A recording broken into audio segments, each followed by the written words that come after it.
Hello, British literature students. Welcome to the 7th week of the semester. We are almost at the halfway point. This week, we've got a really important week because we are going to start looking at the Industrial Revolution. The Industrial Revolution has changed the world in a way that very few things before it or since have. Because the Industrial Revolution is when we changed over from an agrarian society, which was reliant upon agriculture, and switched over to a society and an economy that was dependent upon manufacturing and markets that buy and sell. And this is when we came into the consumer culture that we now still to this day experience. So the Industrial Revolution really did revolutionize world economics, world labor, world finance, and all kinds of other ways that were not possible prior to this Industrial Revolution.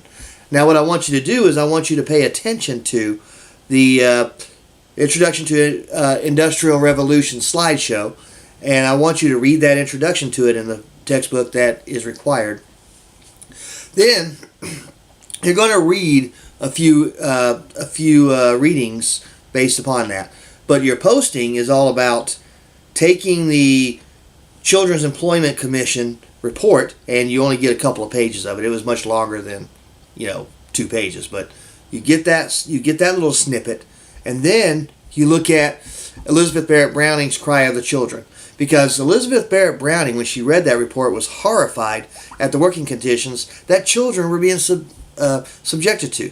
And one of the most disturbing parts of that report is when you get towards the end and people were given a tour of the mines and they saw these children and the horrifying working conditions they were working in, and these guys said, this was happening not even a mile from my residence or a mile from my business, and I had no idea.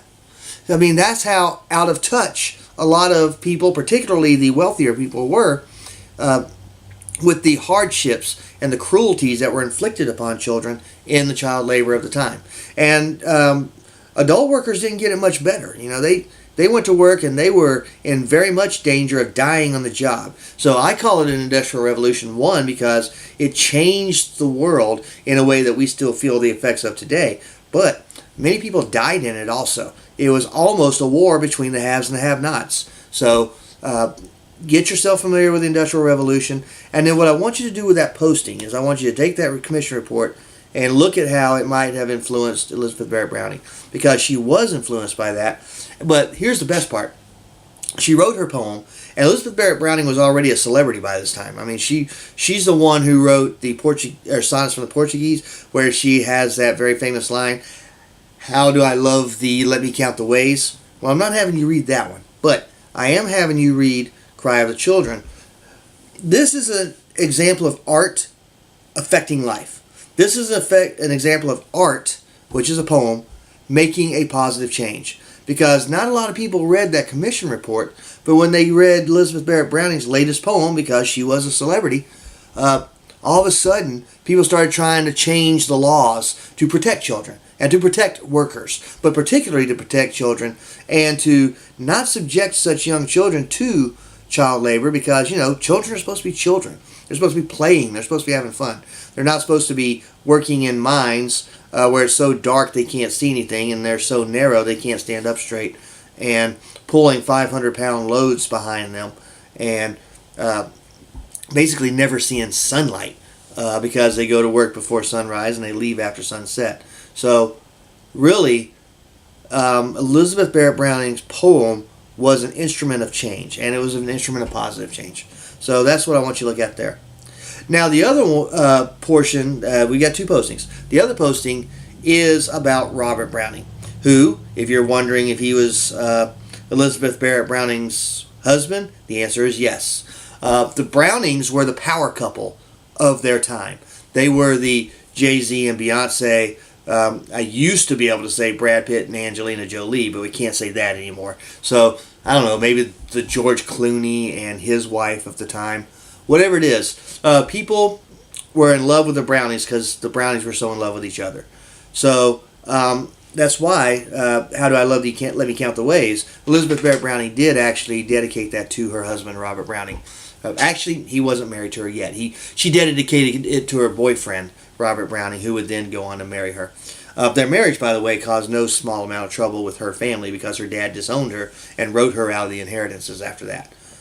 But that's okay. She and Robert Browning made enough money at poetry, they didn't need her daddy's money anyway. All right. Now, with Robert Browning, I want you to look at what a dramatic monologue is. You're going to read My Last Duchess, which is a conversation. However, you only hear one of the speaker's conversations. You never hear what the other person's saying. You have to kind of deduce it by reading what the speaker, who is a duke, and there's footnotes in there telling you what the duke's name was, and he was a historical guy. You're going to get clues to what the other person might have said by the reactions from the duke. So dramatic monologues are not always real easy to read. You actually read one last week when you read Ulysses by Alfred Lord Tennyson. That is a portion of that is also a dramatic monologue, especially the opening of it. But look at this dramatic monologue where you only hear one side of the story, yet you can kind of fill in the blanks based upon what he says. Also know the backstory of it, and I think that there's some notes in the actual textbook that give you that backstory. But it's based on a true story of a real duke who is suspected of killing his first wife because he was insanely jealous of her. And now he's talking to a marriage broker. So basically rich people could do this. A man needs to get married, a woman needs to get married. There might be a dowry involved. So think about that dowry whenever the guy's talking about, how much might I get for this marriage?